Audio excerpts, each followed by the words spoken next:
Howdy, I'm Axel Harden, and this is my portion of our assignment about John Coltrane. So I did his biography. John Coltrane was born in Hamlet, North Carolina on September 23, 1926. He was raised in an African Methodist Episcopal church, which his grandparents had been very active in. He struggled with arithmetic, leading to poor grades in school. However, his father, a multi-instrumentalist, prompted Coltrane to take up an interest in music. He learned to play the alto horn and the clarinet before discovering his love for the alto saxophone later on. He graduated from William Penn High School in 1943, though he spent a part of his young adulthood trying to find work as a laborer. He found that nothing satisfied him like making music. Taking a risk, he enrolled at the Granoff Studios in Philadelphia to study the saxophone. He was diligent in his studies, practicing and studying for hours a day.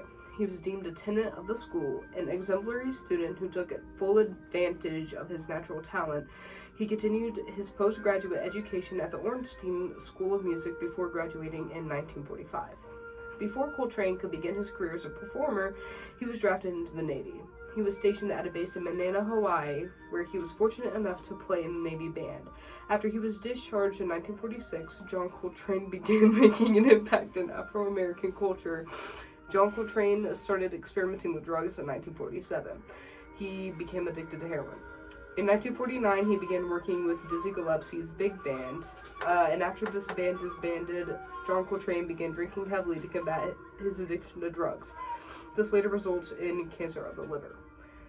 In 1955, this began Coltrane's 5-year partnership with Miles Davis. Not long after this, in the summer of 1957, he started a 7-month engagement with none other than Thelonious Monk.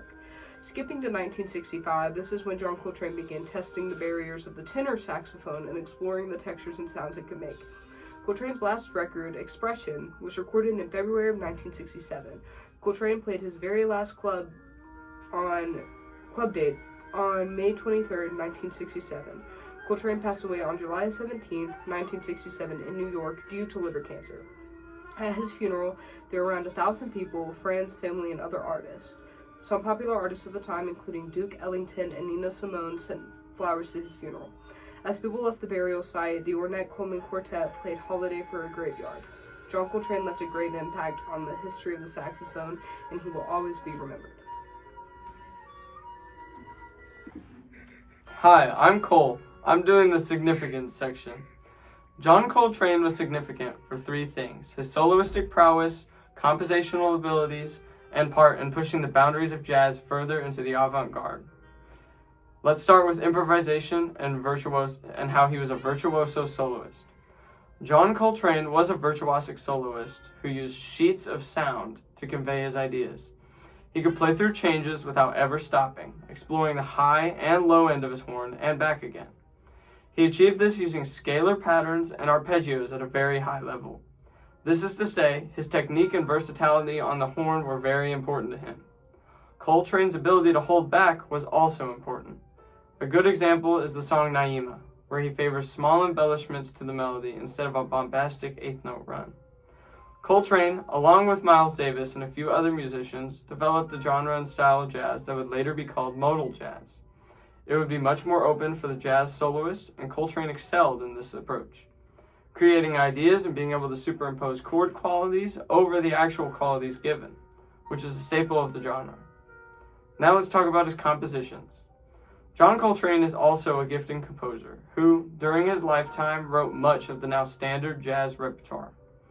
Blue and Green is a collaboration between the frontmen Miles Davis and John Coltrane. The rhythm section is Bell Evans on piano, Paul Chambers on double bass, and Jibby Comp on drums.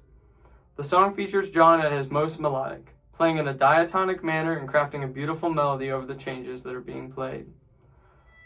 Blue Train is a piece of music composed by Coltrane that shows off his ability to write and play in the hard bop style. He has sweeping lines that fit his characteristic sheets of sound. His final compositions fit a style of music called spiritual jazz. This music is completely open and guided almost completely by the musician's ears. The spiritual aspect of this music is also not to be understated. Extended techniques and extreme sounds are characteristic of this genre, and that is no different for John Coltrane's Om. Now, enjoy Axel and I's interpretation of John Coltrane. It features me on the soprano saxophone and Axel on alto. We also have Jack Calhoun on drums and Jane Doe on bass.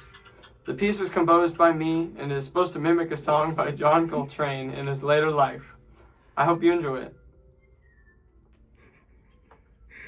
Butter. Alright guys, it's rolling. Let's do this. Let's cook. Please cut that out. You said cut that out. I said keep it in. Alright. Oh my god. Thank you.